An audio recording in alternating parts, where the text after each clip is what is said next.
Hello friends, तर पुन्हा एकदा स्वागत आहे तुमचं आपल्या एका नवीन व्हिडिओमध्ये। तर आजच्या व्हिडिओत मी तुमच्याशी शेअर करणार आहे की मी माझं वजन कसं कमी केलं। तर कालच्या व्हिडिओतच कमेंट्स मध्ये की अश्विनी तुझं वजन कसं कमी केलं ते सांग। तर म्हटलं चला आजच्या व्हिडिओत शेअर करूया। तर आहे ना खरं सांगायचं म्हटलं तर आहे ना तर माझं वजन कमी व्हायची ही रिझन असू शकते। मी तर स्पेशल असं काहीच केलेलं नाही वजन कमी करण्यासाठी, पण सध्याच्या रुटीनमुळे कदाचित माझं वजन कमी झालेलं असू शकतं। कारण की मम्मी पण म्हणते जेव्हा पहिलं बाळ होतं ना तर पहिल्या बाळाच्या वेळेस बऱ्याच स्त्रियांना वाळूनच जातात, म्हणजे तब्येत त्यांची कमी होऊन जाते आणि माझं पण तेच रिझन्स असू शकतं। आणि त्याच्यानंतर आहे ना विराची झोळी वगैरे वरती असते तर त्यामुळे जास्त जिनावर खाली चढ उतार होत असतो, त्याने पण एक एक्सरसाइज जास्त होते। त्याच्यानंतर दुसरं एक रिझन म्हणजे मी आता ना सध्या टायमिंगवर जेवण करायला लागले। पहिले ना मी म्हणजे सकाळी असं बाहेरचं माझं खाणं जास्त राहायचं, घरचं जेवणाऐवजी बाहेरून ह्या ना त्या ना तेच खायचं आणि उशिरा जेवायचं। पण आता सध्या ना सकाळी 11ला लवकर जेवण होतं आणि तिसरं म्हणजे बाहेरचं खाणं पूर्ण म्हणजे बऱ्यापैकी बंद झालेलं आहे। हे 3 रिझन्स असू शकतं। आणि त्याच्यानंतर लहान बाळामुळे तर खूप जणांचे वजन कमी होतातच आपोआप, कारण की त्यांना सांभाळणं म्हणजे त्यांना सांभाळणं आपोआपच वजन कमी होतं ना। ते रिंगायला लागले का त्यांच्या मागे पळा, इथून उठा तिथून उठा, ही एक्सरसाइज काही कमी नाही होत आपली।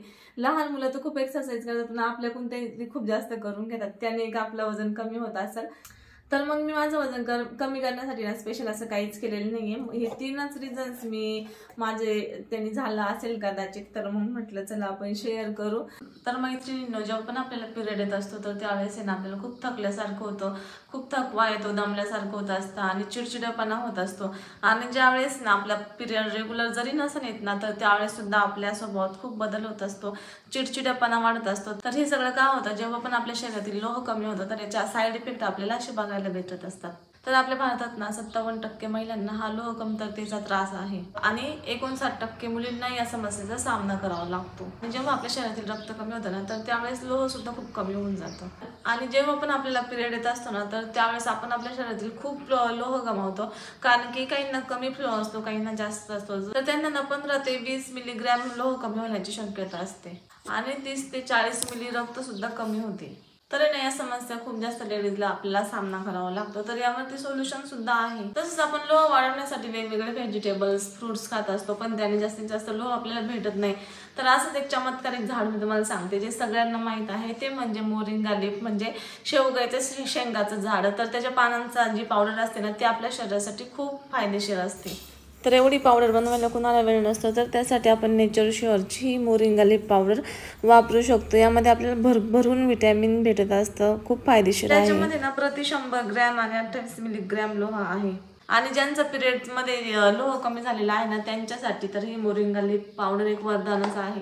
तर याने ना आपला अशक्तपणा दूर होतो, थकवा दूर होतो। कॅल्शियम, पोटॅशियम, मॅग्नेशियम आणि अमिनो ऍसिड सुद्धा आहे। तर ह्या अशा खूप साऱ्या घटकांनी समृद्ध आहे। तर याचा आरोग्यासाठी ना आपल्याला खूप जास्त फायदा होत असतो आणि हे नॅचरल आहे, तर याचा आपल्याला कोणता साईड इफेक्ट सुद्धा बघायला भेटत नाही। तर हे तुम्ही ना लोहाच्या कमतरतेसाठी वापर करू शकता। आणि तुम्हाला अजून काही समस्या असतील ना ब्लडच्या, म्हणजे ब्लड कमी होणे, अशक्तपणा येणे, तर त्यासाठी तुम्ही हे वापरू शकता। तर हे वापरायचं सुद्धा खूप सोपं आहे। याच्यामध्ये ना तुम्ही दुधात मिसळून पण पिऊ शकता किंवा सॅलडवर टाकून सुद्धा खाऊ शकता। त्यानंतर रोटी बनवून सुद्धा खाऊ शकता किंवा पराठा किंवा आपण चपाती बनवत असतो ना तर त्यामध्ये सुद्धा ऍड करून तुम्ही खाऊ शकता। आणि एक महत्त्वाची गोष्ट म्हणजे लोह वाढवण्यासाठी व्हिटॅमिन सी ची सुद्धा आवश्यकता असते, तर याच्यामध्ये ते भरभरून दिलेलं आहे। तुम्ही बघू शकता ISO आणि GMP सर्टिफाईड सुद्धा आहे। Non added preservative, no added colours, no chemicals, तर इथे तुम्ही बघू शकता। आणि इथं याच्यामध्ये आयरन किती आहे ते पण बघू शकता, पोटॅशियम, हिमोग्लोबिन याने वाढतं। तर खूप सारा फायदा आहे याचा आपल्या शरीरासाठी। तर नक्की खरेदी करा, लिंक तुम्हाला डिस्क्रिप्शन मध्ये दिलेली राहील। आलोय ताज हॉटेल जवळ आणि पार्किंगची सुविधा बघतोय कुठं आहे का नाही, गाडी आणली आहे पण पार्किंगला जागा इथंच आहे माझ्या मते, इथंच पार्किंग आहे। हा हेच असेल मग। कसं वाटलं वाटचं? हॅलो, कसं वाटलं? ऊन आहे लई?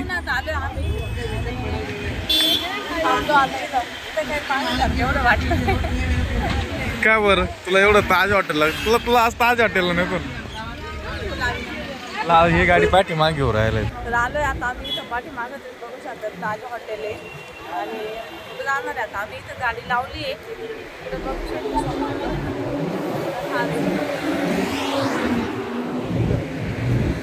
आणि 12 वाजले लय भूक लागली.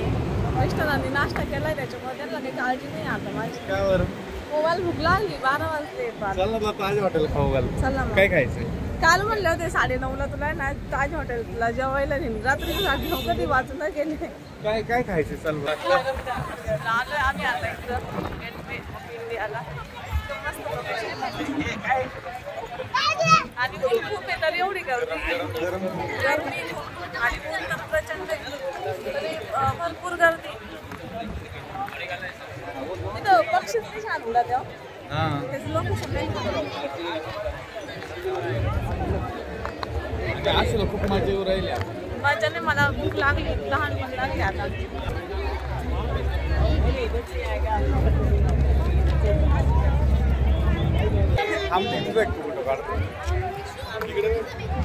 असं भूक लागली पण मी काय म्हणलं जेवण दिलं नाही.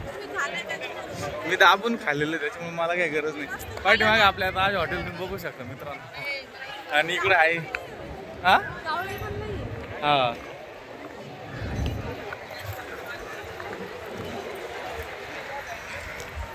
माझ्यामध्ये असा राऊंड मारून जाऊ. असं जबरदस्त आहे ना. जबरदस्त आहे म्हटलं. कसं वाटलं बच्चा? जाऊ तुम्ही. हा आता कुठं जायचं?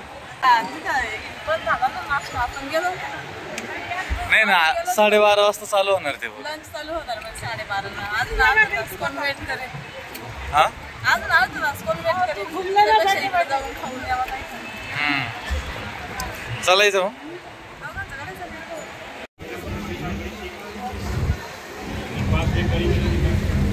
काय पाणी घ्या ना.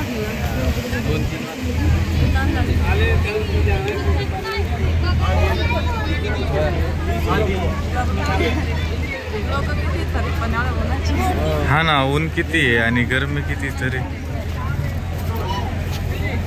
हा बोला.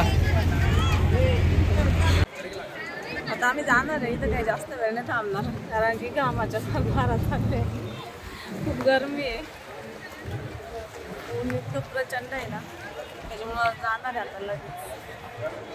थोडंसं जेवण वगैरे करू आता. कसं वाटलं?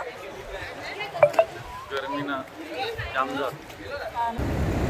तर आम्ही आलो आता जुहू बीचवरती. जायचं गाडीला काही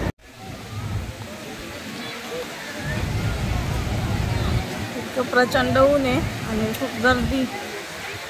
तरी पण एवढी गर्दी एवढं उन्हाची.